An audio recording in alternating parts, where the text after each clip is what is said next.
Hello guys, അപ്പോൾ നമുക്ക് ഇന്നൊരു കപ്പങ്ങ ഉപ്പിലിട്ടാലോ? അപ്പോൾ എൻ്റെ നാട്ടിൽ ഇതിന് കപ്പങ്ങ എന്നാണ് പറയുന്നത്. ഇത് പല നാട്ടിലും പല പേരിലാണ് അറിയപ്പെടുന്നത്. കപ്പങ്ങ, കപ്ലങ്ങ, ഓമക്കായ അങ്ങനെയൊക്കെ പറയുന്നത് കേട്ടിട്ടുണ്ട്. അപ്പോൾ നിങ്ങളുടെ നാട്ടിൽ ഇതിന് എന്താ പറയുന്നതെന്ന് കമൻറ്റ് ചെയ്യണേ.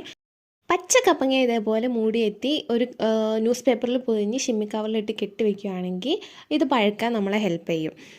അപ്പോൾ നമുക്ക് ആവശ്യമുള്ള ആകൃതിയിൽ, അതായത് നിങ്ങൾക്ക് വേണ്ട ആകൃതിയിൽ പപ്പായ കട്ട് ചെയ്തിട്ടിട്ട് ഞാൻ ഇവിടെ കുറച്ച് ഉപ്പൊക്കെ ഇട്ട് മിക്സ് ചെയ്ത് കഴുകുന്നുണ്ട്. എന്തിനാണെന്ന് എനിക്കറിയില്ല, എനിക്ക് അപ്പം അങ്ങനെ ചെയ്യാൻ തോന്നി, ഞാൻ അങ്ങോട്ട് ചെയ്തു.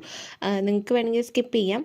പിന്നെ നമുക്കൊരു പാത്രം വേണം. ഈ പാത്രത്തിലോട്ട് കപ്പങ്ങയൊക്കെ പറക്കിയിടുക. പിന്നെ ഞാൻ അതിൽ ചേർത്ത ഒരു 3-4 ടീസ്പൂണോളം ഉപ്പും അതേപോലെ 2 ടീസ്പൂൺ വിനാഗിറും പച്ചമുളകുമാണ് ചേർത്തത്. ഇത് ശരിക്കും ചൂടുവെള്ളത്തിലാണ് ഉണ്ടാക്കേണ്ടത്, പക്ഷെ ഞാനിങ്ങനെ ചെയ്തു എന്നുള്ളൂ. പിന്നെ ഒന്നും നോക്കണ്ട ഗായ്സ്, കുലുക്കുല മുന്തിരിങ്ങ എന്ന് പറഞ്ഞാൽ കുലുക്കിക്കോളാം, ഉപ്പും എരിവും ഒക്കെ പിടിക്കുന്ന വിധം. അപ്പോൾ അത്രേ ഉള്ളൂ.